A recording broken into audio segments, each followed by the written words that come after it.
याचा अर्थ असा की बाबासाहेब फक्त एका जातीचे किंवा फक्त महाराष्ट्राचे नव्हते, तर ते अखंड भारताचे होते, आपले होते. आज भारतामध्ये सर्वात जास्त पुतळे कोणाचे आहेत? फक्त आणि फक्त डॉक्टर बाबासाहेब आंबेडकर. याच्यातून एक मोठा संदेश आपल्या प्रत येतो आणि तो म्हणजे ज्ञान आणि अभ्यास याला पर्याय नाही. मग तुम्ही कुठूनही या, कोणत्याही जातीतून या, कोणत्याही धर्मातून या, पंथातून या, जागेतून या, जर तुम्ही प्रज्ञाशील असाल तर तुम्ही पूजनीय असाल. गेल्या 125व्या जन्मतिथी निमित्त अख्ख्या जगानं बाबासाहेब आंबेडकरांची जयंती साजरी केली. याचं कारण काय आहे? याचं कारण एकच, प्रज्ञा, बुद्धिमत्ता. आणि ती बुद्धिमत्ता फक्त स्वतःसाठी सीमित न ठेवता किंवा स्वतःच्या कुटुंबासाठी सीमित न ठेवता त्यांनी त्याचा वापर अखंड भारतासाठी केला, आपल्या जातीसाठी केला, दलितांसाठी केला, दुबळ्यांसाठी केला. म्हणजे जे जे दुर्बल त्यांना एकत्रित आणण्यासाठी बाबासाहेब आंबेडकरांसारखी अतिशय म्हणजे ज्याला फोरसाईट असलेली व्यक्ती आपल्या इतिहासात होऊन गेली, हे आपलं भाग्य म्हणावं लागेल. नाहीतर ठराविक जातीत जन्माला त्याला 10 वोट्स, त्यानंतर ठराविक डिग्री असलेला त्याला 50 वोट, एवढी मालमत्ता असेल त्याला 100 वोट, असे अधिकार देता आले असते.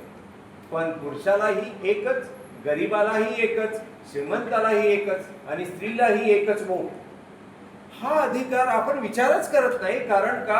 आपल्याला सगळं काही अगदी सहजपणे मिळालंय आणि आपण आपली लेबल लावत जातोय की आंबेडकर म्हणजे त्या जातीचे. अरे एक तरी पुस्तक वाचा, त्यांनी लिहिलेले विचार वाचा. त्यांनी ग्रंथ इतकी संपदा तयार करून ठेवलेली आहे.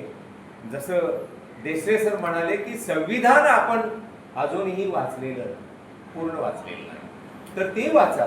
म्हणजे या प्रज्ञा सूर्याचं कॉन्ट्रीब्युशन जे आहे ते काय आहे, अख्ख्या भारताच्या राजकारणावर आजही त्याचा पगडा इतका जबरदस्त आहे की तुम्ही मायनस बाबासाहेब विचारच करू शकत नाही.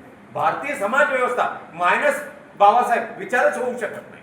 म्हणजे आपण इतके अभिमान बाळगण्यासारखे लोक आहोत, भारतीय आहोत, महाराष्ट्रीयन आहोत, की आपण त्यांचे पायीक आहोत, आपण त्यांचे वारसदार आहोत. त्यामुळं बाबासाहेबांना खऱ्या अर्थानं आदरांजली तेव्हा वाहिली जाईल जेव्हा आपल्यामध्ये खऱ्या अर्थानं बंधुता असेल, समता असेल, त्यांच्या विचारांचा पगडा आपल्याकडे असेल. मीना कंडस्वामी नावाची एक कवयित्री आहे, अतिया. ती म्हणते, उजव्या हाताचा अंगठा एकलव्या तुझा काढून घेतला, तिथंच थांबलास का रे? तुला डावा हात वापरता आला नाही का? अंगठ्याशिवाय देखील तुला बाण मारता आला नाही का? अंगठ्याशिवाय देखील तुला रिव्हॉल्वर चालवता येते ना रे? डावा हात वापर. बॉम्ब फक्त काढायला आणि या जातीवतेचा विध्वंस करायला डावा हात देखील पुरेसा आहे.